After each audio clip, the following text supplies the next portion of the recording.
असाच एक शेतकरी कुटुंबातील तरुण ज्यानं शेतकऱ्यांच्या असलेल्या समस्या समजून घेत आणि भविष्य काळातील गरजांचा वेध घेत माधुरी सोलर या कंपनीची 2000 साली स्थापना केली. घरात कोणत्याही पद्धतीचा व्यावसायिक अनुभव नसताना देखील अनंत अडचणींना सामोरं जात ज्यावेळी सोलारचा प्रचार आणि प्रसार फारसा रुजू झाला नव्हता, अशा वेळी या क्षेत्रात पाऊल टाकणं हे धाडसाचं काम. पण आज माधुरी सोलरने केवळ भारतातच नाही तर जागतिक पातळीवर एक आघाडीची कंपनी म्हणून सुद्धा मान्यता मिळवलेली आहे. 2025 मध्ये या कंपनीच्या स्थापनेला 25 वर्ष पूर्ण होत आहेत. आज आपल्या स्टुडिओमध्ये आपल्याशी मनमोकळ्या गप्पा मारण्यासाठी आपल्या बरोबर उपस्थित आहेत माधुरी सोलरचे CEO Shri Sanjay Deshmukh sir. Sir, सगळ्यात आधी आमच्या स्टुडिओमध्ये आपलं मनपूर्वक स्वागत आणि तुम्ही यावर्षी रौप्य महोत्सवी वर्षात पदार्पण करतायत त्याबद्दल आपले खूप खूप अभिनंदन. नमस्कार. सगळ्यात पहिला प्रश्न तुम्हाला विचारायचा आहे. खरं तर जसं मी सुरुवातीला म्हटलं की या सगळ्याची सुरुवात नसताना सुद्धा तुम्ही त्या क्षेत्रात पाऊल टाकलं आणि म्हणता म्हणता आज 25 वर्ष पूर्ण होत आहेत या वर्षात. काय सांगायचं, एकंदरीत मला वाटतं 25 वर्षाचा जो प्रवास आहे तो खूप मोठा असेल, खूप अनंत अडचणींचा सुद्धा असेल. काय सांगायचंय तुम्हाला? सर्वप्रथम मी आपला आभारी आहे. सोलरमध्ये काम करत असताना म्हणजे आज मला अभिमान वाटतो की गेले 25 वर्ष झालं आम्ही या क्षेत्रामध्ये काम करतो आणि यावर्षी आम्ही वी आर सेलिब्रेटिंग 25 इयर्स. सुरुवातीला जेव्हा मी बिझनेस सुरू केला तेव्हा आम्ही मोटर कंट्रोलर्स बनवत होतो. मी एका शेतकऱ्याचा मुलगा असल्यामुळे आणि शेतीमध्ये ज्या काय शेती करत असताना जे काही प्रॉब्लेम्स येतात तर त्याच्याबद्दल आम्ही सुरुवातीला पंप कंट्रोलर्स बनवत होतो. परंतु जेव्हा मी ट्रेडिंग ही करत होतो तेव्हा माझा सोलर प्रोडक्टशी एका संबंध आला. माझे मित्र मनोज खर्डेकर होते. मी त्यांच्या ऑफिसला गेल्यानंतर त्यांच्या एका टेबलवरती एक लिफलेट होतं, कॅटलॉग होता की तो मी पाहत होतो आणि त्याने विचारलं की अरे याचं तुम्ही मार्केटिंग कराल का, म्हणजे तुला काय वाटतं या प्रोडक्टबद्दल. तर तेव्हा मी सांगितलं की अरे याच्यामध्ये प्रचंड मोठी मार्केट आहे. कारण काय की ग्रामीण भागामध्ये आज तुम्ही 25 वर्ष पाठीमागे गेल्यानंतर लक्षात येईल की तेव्हा प्रचंड लोड शेडिंग असायचं आणि तेव्हा कोणत्याही प्रकारची सुविधा नव्हती. म्हणजे रॉकेलचे दिवे वापरले जायचे किंवा मेणबत्ती वापरले जायचे की जे परवडेबल नव्हतं. पण त्याचे बरेचसे डिसएडव्हान्टेजेस पण होते. म्हणजे बरेचदा कॅन्सर्स वगैरे व्हायचे त्या धुराने. तर मी विचार केला की याच्यामध्ये खूप चांगला प्रोडक्ट आहे, याच्यामध्ये चांगलं मार्केट आहे आणि हे युजफुल आहे. हे मी 25 वर्षापूर्वी जेव्हा ओळखलं होतं तेव्हा मी सुरुवात केली. तर प्रोडक्ट घेऊन आम्ही मार्केटिंगला सुरुवात केली आणि प्रत्येक गावातल्या यात्रेमध्ये वेगवेगळ्या एक्झिबिशनमध्ये आम्ही जाऊन हा प्रोडक्ट मार्केटिंग करायला सुरुवात केली. सुरुवातीला आम्ही हा प्रोडक्ट बनवत नव्हतो. मग तो प्रोडक्ट सेल करत असताना ॲज युजल नेहमीसारखाच की त्याला प्रचंड यश मिळालं आणि यश मिळाल्यानंतर जी कंपनी ते प्रोडक्ट बनवत होतं त्यांच्यात आमच्यामध्ये डिस्प्यूट जनरेट झाला की आम्ही म्हटलं की आम्ही या प्रोडक्टला इतकं मार्केटिंग केलेलं आहे, मार्केटिंगसाठी एनर्जी खर्च केलेले आहे, पैसे खर्च केलेले आहे, तर हा फक्त म्हणजे तो आउट ऑफ स्टेटमध्ये बनवला जात होता. आम्ही त्यांना रिक्वेस्ट केली की सिंगल चॅनलने तुम्ही करा, कितीही लोक घ्या, पण आयदर त्यांना आमच्या अंडर तुम्ही जनरेट करा किंवा जे कोणी मॅन्युफॅक्चरर होते त्यांचे एका पार्टनरचे बंधू इथे महाराष्ट्रात असल्यामुळे एक रिलेटिव्ह असल्यामुळे ते म्हणले असं होणार नाही, आम्ही एक्सक्लुझिव्हिटी देणार नाही. मग आम्ही ठरवलं की नाही, आपण जर एवढं कष्ट केले तर मग आपण स्वतः मॅन्युफॅक्चरिंग सुरू करायचं. आणि मग आम्ही मॅन्युफॅक्चरिंग सुरुवात केली. मी स्वतः इलेक्ट्रॉनिक इंजिनियर असल्यामुळे फारसं काही अवघड नव्हतं आणि कंट्रोलर्स तसेही बनवत होतो आम्ही. म्हणजे PCB बनवणं किंवा टेक्नॉलॉजी माहीत करून घेणं फारसं काही अवघड नव्हतं. मग त्यानंतर आम्ही सुरुवात केली आणि त्यानंतर माधुरी सोलरचा जन्म झाला. खरं तर लोक विचारतात की माधुरी हे नाव कोणाचं आहे. खरं तर आम्ही ज्यांचा प्रोडक्ट वापरत होतो त्यांचं ऐश्वर्या नावाने प्रोडक्ट होतं आणि त्याच वेळेस एक आपण म्हटलं की त्याला टक्कर द्यायची असेल तर एक माधुरी नाव कॉमन होतं. माधुरी दीक्षित हे त्यांचंच नाव आहे. माझे कोणी मुलगी किंवा मेसेजचं नाव किंवा मैत्रिणीचं नाव नाहीये, ते माधुरी दीक्षित यांचंच नाव आहे. पण ते माधुरी एक ब्रँड असा असायला पाहिजे की जो इझिली लक्षात राहायला पाहिजे. एक कन्सेप्ट त्या पाठीमागे पण व्यवस्थित होता की तो नाव लक्षात राहिलं पाहिजे. म्हणून आम्ही हे माधुरी नावाने ब्रँड सुरू केला आणि आमचा प्रवास तिथून सुरू झाला. मग आम्ही नंतर लॅन्टर्न बनवले. लॅन्टर्न बनवत असताना असं लक्षात आलं की ग्रामीण भागातली शेतकऱ्यांची खरी गरज काय. मग आम्ही लक्षात आलं की प्रत्येकालाच हा लॅम्प पाहिजे. एकच लॅम्प जर घरामध्ये असेल तर मग कोण वापरणार, कोणाला फायदा, म्हणजे प्रत्येकाला रात्री जर स्वयंपाक बनवायचा असेल तर त्या गृहिणीला पण लाईटची आवश्यकता आहे. आणि जे काही शेतीमध्ये जाणारे शेतकरी असतो, वडील असतात, त्यांना टॉर्च आवश्यकता आहे. म्हणून आम्ही एक रेड अँड व्हाईट नावाची एक ऑफर बनवली. मी बऱ्याच माझ्या इंटरव्ह्यूमध्ये ही गोष्ट सांगतो. आणि त्यामध्ये 2 लॅम्प केले आणि त्याला एकच PV पॅनल दिलं की त्याला 8 तासाचा बॅकअप असल्यामुळं जिथे पॉवर नसते, लाईट नसते, तिथली लोक जनरली लवकर झोपी जातात, म्हणजे 8, 8:30, 9ला झोपतात. आता टीव्ही आल्यामुळे हे चित्र बदललंय, पण पूर्वी हे ग्रामीण भागातली जिथे पॉवर नाही, जिथे टीव्ही नाही, तिथले लोक आजही रात्री लवकर झोपतात, सकाळी लवकर उठतात. त्यामुळे ती जी एनर्जी जनरेट होत होती ती सफिशियंट असते. त्यामुळे ते प्रोडक्ट इतकं पॉप्युलर होत गेलं, सर्वांना ते आवडायला सुरुवात झालं. आणि एक्झिबिशन मध्ये किसान नावाचं जे एक्झिबिशन पुण्यामध्ये भरायचं, तेव्हा अक्षरशः लोक लाईन लावून ते बुकिंग करायचं. आम्ही 100 रुपये घेऊन बुकिंग घेत होतो आणि त्या 100 रुपयाच्या अर्निंगवरतीच आमची कॉस्ट निघायची एक्झिबिशन मधली. आणि खूप गावागावामध्ये प्रत्येक जिल्ह्यामध्ये आमचे डीलर डिस्ट्रीब्युटर जनरेट झाले आणि तो प्रवास सुरू झाला. आता हे सुरू झाल्यानंतर असं लक्षात आलं की डीलर डिस्ट्रीब्युटर आम्हाला रेकमेंड करायला, सर आपण गव्हर्नमेंटमध्ये काम करायला पाहिजे, कारण की गव्हर्नमेंट एवढा मोठा कस्टमर कोणीच नसतो. त्यामुळे गव्हर्नमेंटच्या बऱ्याचशा स्कीम असल्यामुळे मग आम्ही गव्हर्नमेंटमध्ये रजिस्ट्रेशन केलं. आणि त्यानंतर मग हा आमचा गव्हर्नमेंटमध्ये काम करण्याचा प्रवास सुरू झाला. त्याच्यामध्ये आम्ही सोलर लॅन्टर्न, होम लाइटिंग आणि स्ट्रीट लाइटिंग हे 3च प्रोडक्ट पूर्वी होते, कारण त्यावेळेस टेक्नॉलॉजी तेवढी नव्हती आणि गरज ही फक्त ग्रामीण भागामध्येच होती. म्हणजे आताची परिस्थिती आणि पूर्वीची परिस्थिती याच्यामध्ये खूप तफावत आहे. आता त्यावेळेस टेक्नॉलॉजी विषयी किंवा सोलर विषयीची माहिती फारशी कोणाला नव्हती. त्यामुळे आम्हाला जसं मी मगाशी म्हटलं तसं गावागावामध्ये जाऊन आम्ही हे इव्हेंट घ्यायचो, प्रचार करायचा, लोकांना समजावून सांगायचं आणि लोक त्याला रिस्पॉन्स देत होते. आणि मग हे चालू करत असताना मग आम्ही गव्हर्नमेंटमध्ये वेगवेगळ्या स्कीममध्ये आमचं मेडामध्ये रजिस्ट्रेशन झालं, रेट कॉन्ट्रॅक्ट झालं. आणि त्यानंतर आज मला सांगायला अभिमान वाटतो की असं एकही गाव, वाडी, वस्ती नसेल की जिथे आम्ही काम केलं नाही. की गव्हर्नमेंटच्या मॅक्झिमम स्कीममध्ये मी माधुरी सोलर, म्हणजे पर्ल एंटरप्राइज हे आमच्या कंपनीचं नाव आहे, माधुरी सोलर आमचं ब्रँड नेम आहे. तर पर्ल एंटरप्राइजनं हे गावामध्ये काम केलेलं आहे. त्यानंतर जसजसं टेक्नॉलॉजी अपग्रेड होत गेली आणि हे काम करत असताना मला एक सांगायला आवर्जून सांगावंसं वाटतं की दुर्गम आणि अतिदुर्गम भागामध्ये सुद्धा आम्ही काम केलेलं आहे, की जिथे डोंगरावरती साहित्य घेऊन जाणं सुद्धा खूप अवघड असायचं. मग काही ठिकाणी गाढवांचा वापर करून आम्ही ते साहित्य तिथेपर्यंत पोहोचवायचं. आणि काही ठिकाणी तर पाण्यामधून, म्हणजे बोटीत मध्ये साहित्य ठेवून आम्हाला बोटीतून घेऊन जायचं. जंगलामध्ये जर कोणी गेलं इन्स्टॉलेशनला तर 8-8 दिवस जोपर्यंत तो परत येत नाही तोपर्यंत कसलंही कम्युनिकेशन होत नव्हतं. तर अशा अतिदुर्गम भागामध्ये सुद्धा काही गावामध्ये कधीच लाईट आली नव्हती. म्हणजे मिलिटरी एरियामध्ये, जसे पुण्याच्या बाजूचं एक गाव आहे, तिथे आम्ही काम केलं.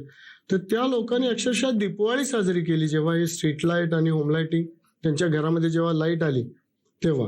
आहेच बिझनेस याच्यामध्ये आहे, पण लोकांना हवी असणारी जी लाईट आहे तर हे आम्ही त्यांच्यापर्यंत पोहोचवू शकलो, याचा आम्हाला माधुरी सोलरला खूप अभिमान आहे. तर अशा प्रकारे तेव्हापासून त्या टेक्नॉलॉजीपासून आजपर्यंतच्या ॲडव्हान्स टेक्नॉलॉजीपर्यंत, म्हणजे आता सोलर पंप्स आहेत, रूफटॉप्स आहेत, मेगावॉट मधले प्रोजेक्ट्स आहेत, तिथपर्यंत आपण काम करत आलेलो.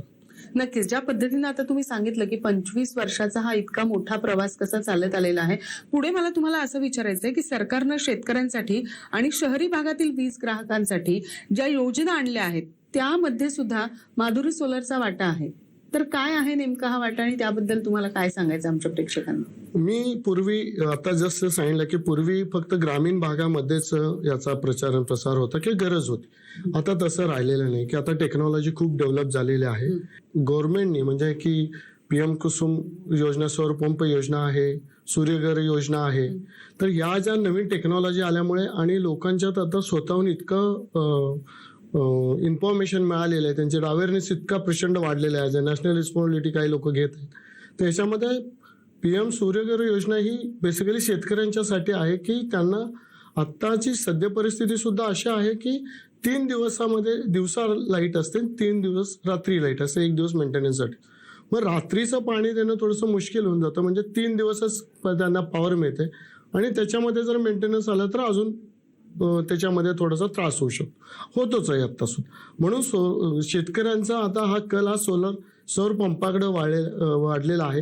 याच्यामध्ये 90% सबसिडीमध्ये ही स्कीम गव्हर्नमेंटनी अवेलेबल केलेली आहे. त्याच्यामध्ये 2-3 स्कीम आता कुसुम 1, 2, 3 असं झालेलं आहे आणि मागेल त्याला सौर पंप ही एक तर नवीन जस्ट योजना सरकार लाभवत आहे. याच्यामध्ये 90% सबसिडी आहे. 10% पैसे भरून ही स्कीम राबवली जाते. याचे बेनिफिट्स खूप आहे की तुम्हाला 7 दिवस तुम्हाला ॲज अँड व्हेन रिक्वायर तुम्हाला पंप चालू करता येतो आणि तुमची जमीन धारणा जेवढी आहे त्याप्रमाणे पंप सिलेक्ट केला जातो. 3 HP, 5 HP, 7.5 HP. ह्याचा फायदा एवढा होतो की जेव्हा आता इथून पुढे जेव्हा फेब्रुवारी मार्च नंतर उन्हाळा सुरू होतो आणि आपल्याकडे पाण्याची आवश्यकता जास्त पडते, आज अँड व्हेन जेव्हा पाणी हवं तेव्हा जर दिलं गेलं तर त्याचं उत्पन्नही खूप वाढतं. दुसरी गोष्ट की याच्यामध्ये मेंटेनन्स काय, ऑपरेटिंग कॉस्ट काही नाही. 5 वर्ष टोटल हे त्या जे कोणी सप्लाय करतात त्या कंपनी म्हणजे आमच्यावरती राहते. त्यामुळे शेतकऱ्यांना फक्त ते 5 वर्ष वापरायचं. याच्यामध्ये इन्शुरन्स पण आहे. काही डॅमेज नॅशनल क्लॅमिनिटी आली किंवा चोरी झाली तर त्याच्यामध्ये त्यांना ते रिकवर करून मिळतं. आणि याचं पूर्वी कसं हे जरी ग्रामीण भागात आता तर शहरी भागामध्ये जास्त प्रमाण का वाढलेलं आहे तर याच्यामध्ये रूफटॉप जे सिस्टीम आहे PM सूर्यघर योजना, याच्यामध्ये लोकांचं इलेक्ट्रिसिटी बिल 0 होतं किंवा कमी होतं की ज्यामध्ये ज्याचा वापर केलेला आहे. आणि आता याचा वापर प्रचंड प्रमाणात वाढलेला आहे की सूर्यघर योजनेचं इलेक्शनच्या अगोदर जेव्हा मोदी सरांनी 1 करोड सिस्टीमचे अनाउन्समेंट केलेली, त्यातले 20% म्हणजे 20 लाख सिस्टीम ह्या फक्त महाराष्ट्रासाठी आहेत. त्यामुळे महाराष्ट्रातील लोकांचा वापरही खूप वाढलेला आहे. इव्हन ग्रामीण भागामध्ये सुद्धा सूर्यघर योजनेचा प्रचंड वापर दिसून येतो. कित्येक शेतकरी आम्हाला फोन करतात की आम्हाला ते सिस्टीम बसवायचे आहे. आता इन्व्हेस्टमेंट हा काय प्रकार नाही, याच्यामध्ये सुद्धा 30,000 पर किलोवॉट सबसिडी आहे सूर्यघर योजनेला.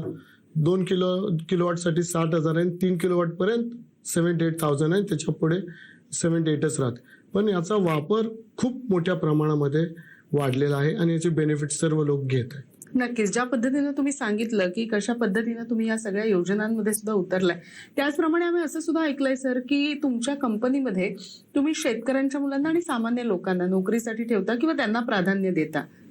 तर हे का आणि काय यामागचं कारण आहे, काय सांगू शकता तुम्ही याबद्दल? मी डे फर्स्ट पासून जेव्हा मी एक शेतकऱ्याचा मुलगा आहे, एका कुटुंबात जसं आपण म्हणतो की एक जर महिला जर शिकली तर अख्खं कुटुंब सुशिक्षित होऊ शकतं. तोच कन्सेप्ट इथं आहे की जर एखाद्या शेतकऱ्याचा मुलगा मुलगी जर एखादा जॉबला लागला तर त्यांचा परिवार खूप चांगले डेव्हलपमेंट करू शकतो. आणि त्यामुळे मी जेव्हा केव्हा ॲड देतो किंवा बऱ्याचशाच ॲडमध्ये मी असं लिहिलेलं असतं की शेतकऱ्यांच्या मुलांना मी प्राधान्य देतो. बरेचदा काय होतं की शहरातील गावातील मुलं शहरामध्ये येताना किंवा थोडं कॉर्पोरेट लेवलला यायचं म्हटलं की थोडी घाबरतात.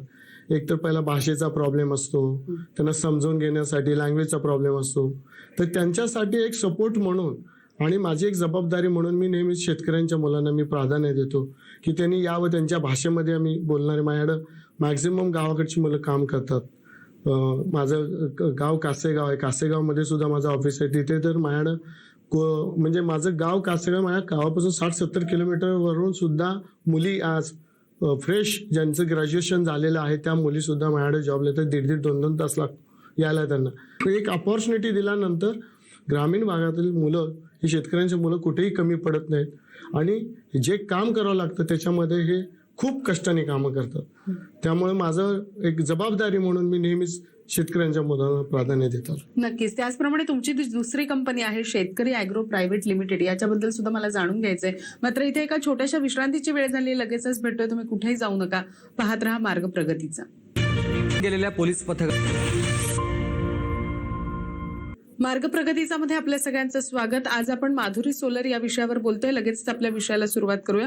सर, ब्रेकवर जाण्यापूर्वी ज्या पद्धतीने तुम्ही सांगितले की माधुरी सोलरचा प्रवास कसा 25 वर्ष तुम्ही अविरतपणे सुरू ठेवलेला आहे आणि किती सक्सेसफुल खरं तर आज तुम्ही त्यामध्ये झालेला आहात. पुढे जाऊन मला असं विचारायचं की मी शेतकरी ॲग्रो प्रायव्हेट लिमिटेड ही सुद्धा तुमची एक कंपनी आहे, त्याबद्दल सुद्धा मला जाणून घ्यायला आवडेल. आणि शेतकऱ्यांच्या मुलांसाठी तुम्ही नेहमी वेगवेगळे प्रयोग करण्याचा प्रयत्न करत असता, त्याबद्दल काय सांगायचं आपल्याला? जसं करोनामध्ये मी जेव्हा सुट्टीला गावी गेलो तर ती लॉंग ड्युरेशन होतं आणि कुठेच जायचं नव्हतं, काहीच काम नव्हतं. मग मी शेतात जायला सुरुवात केली. म्हणजे जात होतो पूर्वी पण सुट्टीच्या दिवशी जात होतो, रेग्युलर कधी शेतामध्ये जाणं होत नव्हतं. आणि जेव्हा बसून आम्ही सर्वजण बोलायला सुरुवात करायचो तेव्हा सर्वांचा एकच विषय असायचा की शेती परवडत नाही, शेती परवडत नाही, हा एकच विषय असायचा. मग मी ठरवलं की काय आपण याच्यामध्ये काहीतरी करायला पाहिजे, काहीतरी सोल्युशन आणायला पाहिजे. कारण बरेचसेच प्रगतशील शेतकरी पण आहेत, त्यांना परवडते, मग सर्वसामान्य लोकांना का ती शेती परवडत नाही. आणि याच्यातून मग एक थॉट जनरेट झाला आणि मग मी शेतकरी ॲग्रो प्रायव्हेट लिमिटेडची निर्मिती झाली. आणि मग मी सुरुवातीला आजही मी प्रत्येक शनिवार रविवारी शेतामध्ये जातो. आम्ही कॉन्ट्रॅक्ट फार्मिंग पण करतो, कन्सल्टन्सी पण देतो ॲग्रिकल्चरमध्ये. याच्यामध्ये एकच आहे की पारंपरिक जी शेती आहे ते थोडंसं आता त्यामध्ये बदल घडवण्याचा फार आवश्यकता आहे. आणि शेतकऱ्यांनी आता त्यांच्या मुलांच्यावर सुद्धा काही विश्वास ठेवून त्यांना थोडंसं आता आम्ही पॉलीहाऊसमधले आम्ही कॅप्सिकम हे पीक घेतो किंवा पॉलीहाऊसमधली जी फार्मिंग करतो त्याच्यामध्ये असा आमचा दावा आहे की त्या शेतकऱ्याच्या मुलाला कमीत कमी 5 ते 6 लाख रुपये वर्षाला मिळायला पाहिजेत, की फक्त 10 गुंठ्यामध्ये. मी सांगतो 1 एकर पण नाही, फक्त 10 गुंठ्यामध्ये. तर तो फॉर्म्युला इतका व्यवस्थित आणि सक्सेस आहे. कारण मी माझ्या मॅक्झिमम मित्रांनाही सांगतो किंवा जे भेटतील त्यांना सांगतो की हे करा. 6 लाख जर रुपये मिळाला असतं तर त्याचा दुसरा अर्थ असं होतो की 50,000 सॅलरी. 50,000 ही जी काही सॅलरी जर हवं म्हणजे तेवढं जर अर्निंग हवं असेल तर आपल्याला त्या पद्धतीनं काम केलं गेलं पाहिजे. ही गोष्ट मात्र हे शेतकऱ्यांची मुलं विसरतात. की आपण सांगतो की अरे माझ्या भाऊ 2 मुलं आहेत, एखादा मुलगा जर शहरामध्ये जॉब करत असेल तर तो म्हणतो त्याला 50,000 सॅलरी. तर तुम्ही 50,000 इकडे मिळवू शकता, पण त्यासाठी तो ज्या वेळेने ज्या गोष्टी तो अपडेट करतो, वेळ जाणं, प्रत्येक गोष्ट वेळेमध्ये करणं, तर त्या गोष्टी जर शेतकऱ्यांच्या मुलांनी जर केले आणि करून दाखवू शकतात तर भविष्यात हे चित्र उलटं दिसेल. शहरातून लोक ग्रामीण भागाकडे जाताना दिसतात. आज आधुनिक शेती करणं फार गरजेचं आहे, प्रोटेक्टिव्ह फार्मिंग करणं फार गरजेचं आहे.